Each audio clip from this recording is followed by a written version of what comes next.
Hoje, saiba por que foi escolhido o estabelecimento penitenciário especial de máxima segurança da Machava, vulgo BO, como local de julgamento do caso das dívidas ocultas. Conheça também os protocolos seguidos para que decorra um julgamento.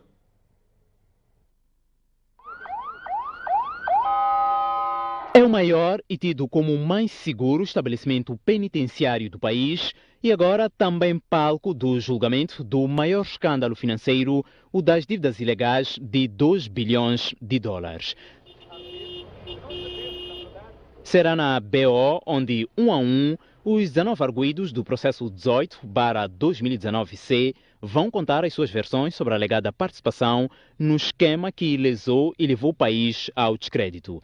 A escolha deste local para o julgamento destaca-se por não estar prevista na lei, tendo em conta que o julgamento deve acontecer na sede do tribunal que conduz o caso ou em qualquer outro lugar, mas na área de jurisdição do tribunal. Para o caso das dívidas ocultas, o julgamento é conduzido pelo Tribunal Judicial da cidade de Maputo, porém as audições vão acontecer na Machava, província de Maputo. As audiências e demais atos judiciais decorrem, em regra, na sede do respectivo tribunal. Diz o número 3 do artigo 13 da Lei número 24/2007, a Lei da Organização Judiciária. Mais adiante, no número 4, a mesma lei afirma que quando o interesse da Justiça o aconselhar, as audiências podem realizar-se em qualquer outro local, dentro da respectiva área jurisdicional.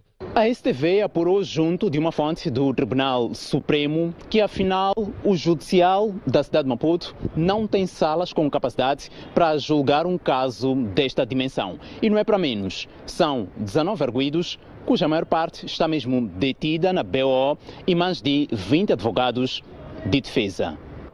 Fora ao local do julgamento, o ritual nas audições é o mesmo em todo o território nacional. Tudo começa quando o juiz profissional entra por uma porta igual a esta, acompanhado pelos juízes eleitos. Ele acomoda-se na cadeira que vemos ao centro e nas laterais, quer do lado direito, assim como esquerdo, acomodam-se os juízes eleitos, que são pessoas sem formação em direito, entretanto com idoneidade reconhecida. De seguida, vemos o espaço onde está este computador, é onde senta o escrivão. Além do escrivão, ao seu lado, encontram-se habitualmente os advogados de defesa. É a partir deste local onde os homens de direito vão arrolando os argumentos de modo ou a inocentar o réu ou a abrandar as penas. Os advogados de defesa sentam-se, na verdade, frente a frente com o representante ou os representantes do Ministério Público, Procuradoria-Geral da República, neste caso, que faz a investigação e levanta a acusação contra o réu. Aqui vemos este banco. É o banco mais temido. Quem se encontra neste local está perante o juiz e com um futuro incerto. Ou é absolvido ou é condenado.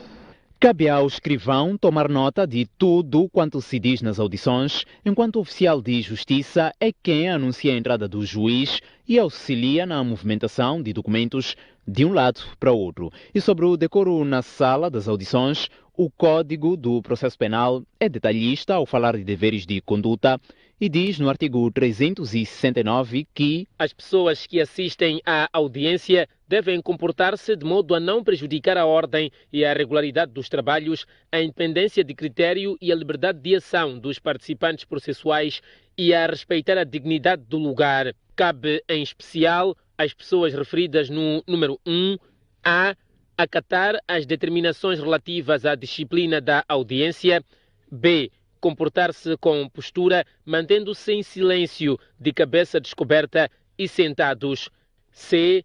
Não transportar ou usar objetos perturbadores ou perigosos, nomeadamente armas, salvo quanto a estas, tratando-se de entidades encarregadas da segurança do tribunal.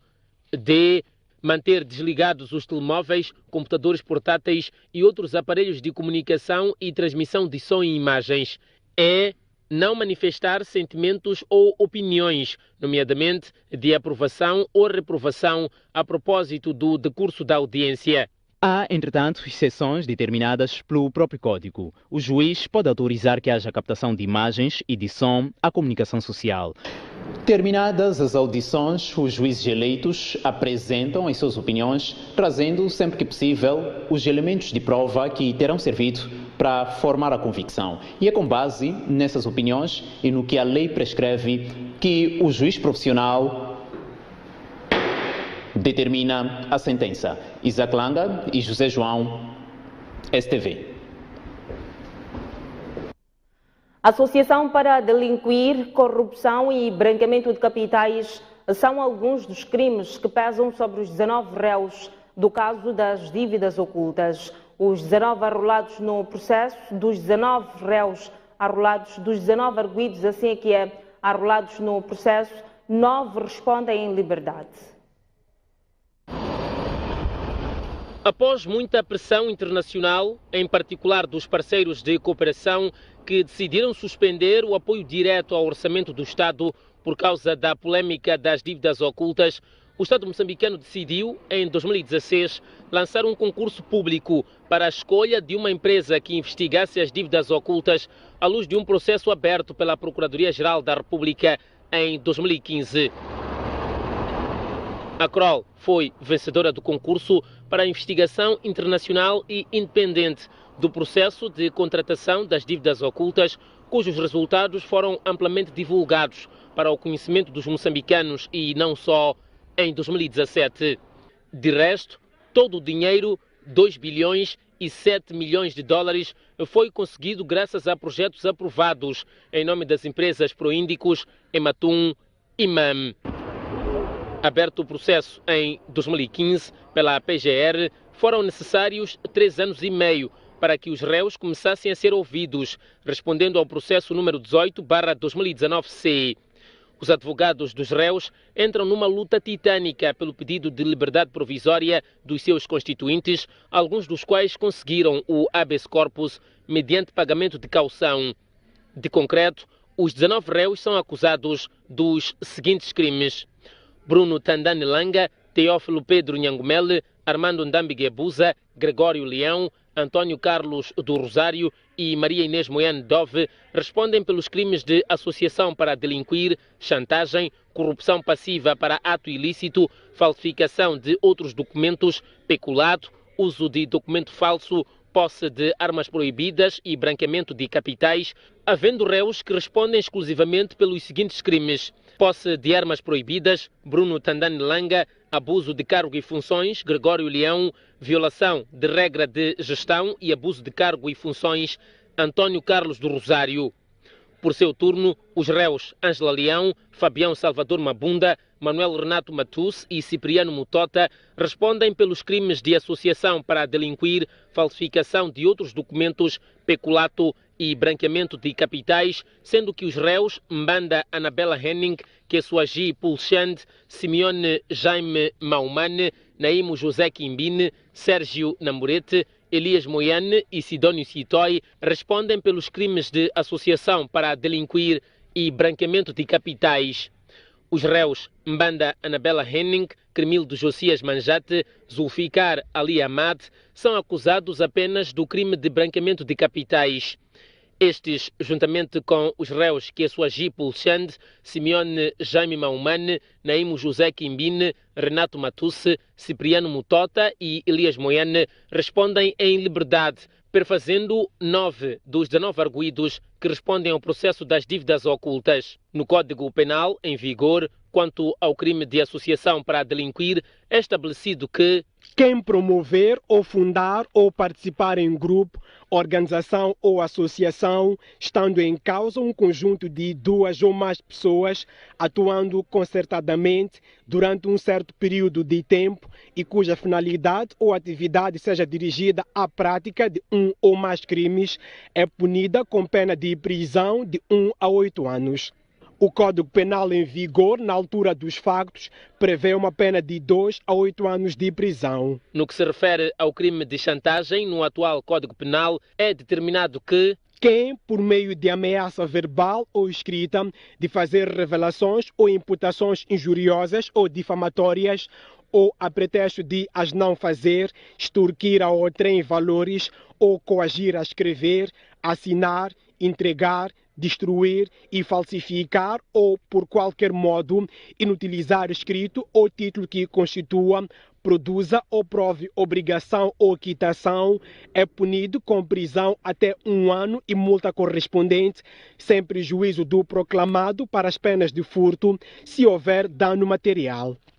Quanto ao crime de corrupção passiva para ato ilícito, o novo Código Penal prevê que o servidor público que por si ou por interposta pessoa, com o seu consentimento ou ratificação, solicitar ou aceitar para si ou para terceiro, sem que lhe seja devida vantagem patrimonial ou não patrimonial, ou a sua promessa para qualquer ato ou omissão contrários aos deveres do cargo, ainda que anteriores àquela solicitação ou aceitação, é punido com pena de prisão de 1 a 8 anos e multa até 2 anos. A falsificação de documentos é punida com pena de prisão de 1 a 2 anos e multa correspondente. No Código Penal vigente, na altura dos factos, a pena ia até 6 meses de prisão. O crime de peculato, no atual Código Penal, é equiparado ao furto, sendo que, pelo valor da coisa subtraída, pode ser aplicada uma pena de 8 a 12 anos de prisão. A posse de armas proibidas é punida na pena de 8 a 12 anos de prisão, se pena mais grave não couber. No Código em vigor, na altura dos factos, a pena de prisão prevista era de até 4 anos. O crime de branqueamento de capitais é punido essencialmente por multas, de acordo com a Lei de Prevenção e Combate ao Branqueamento de Capitais e Financiamento de Terrorismo. O Código Penal é evasivo na criminalização do branqueamento de capitais.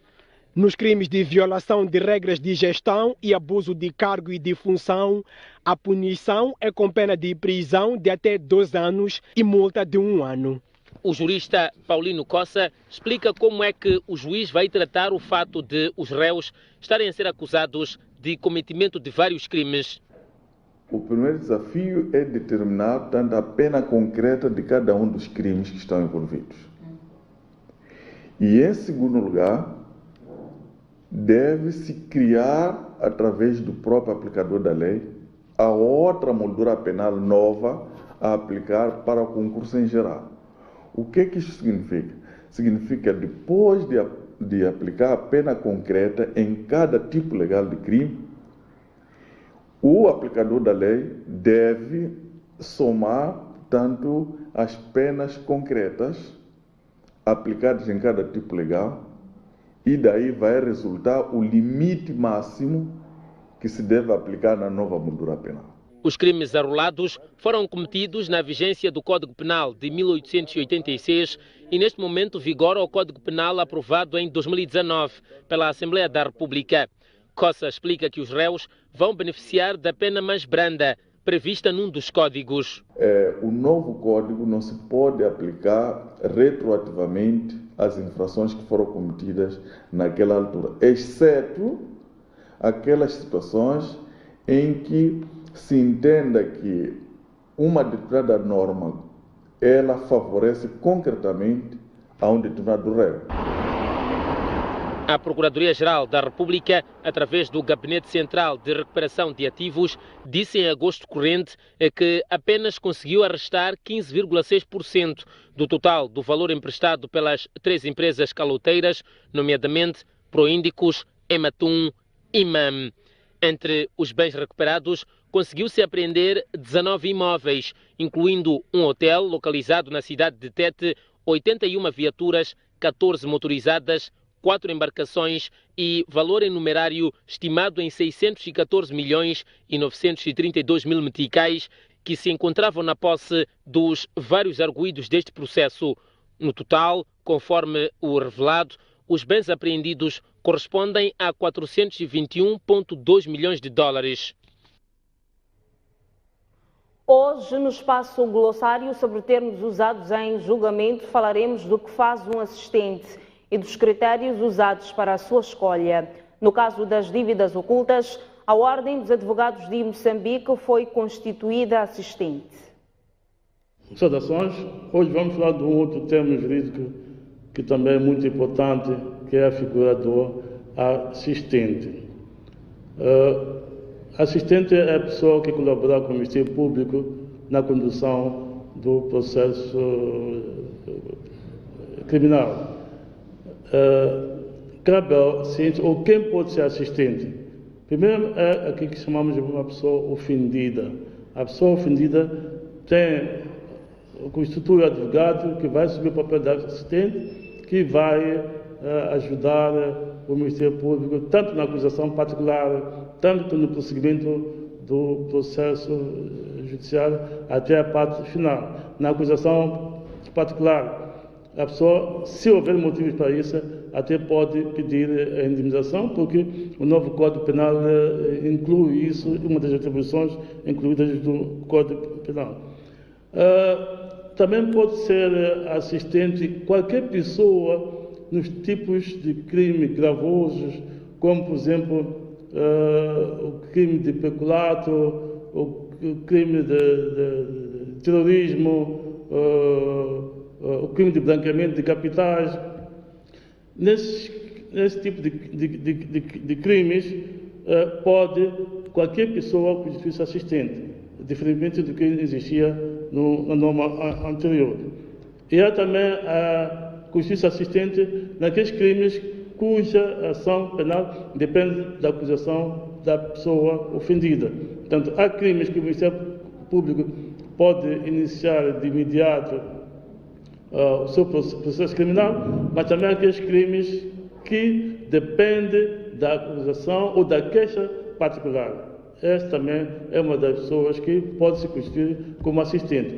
O novo Código Penal elenca vários tipos de categorias de pessoas que podem constituir-se assistente, o que é muito bom, porque normalmente o assistente é a pessoa que está muito próximo da vítima, é a pessoa que conhece os contornos de como começou o processo criminal e ele acompanha, ele ajuda, auxilia o Ministério Público até a decisão final e vem ajudar muitas vezes para que o acusado seja criminalmente responsabilizado como deve ser.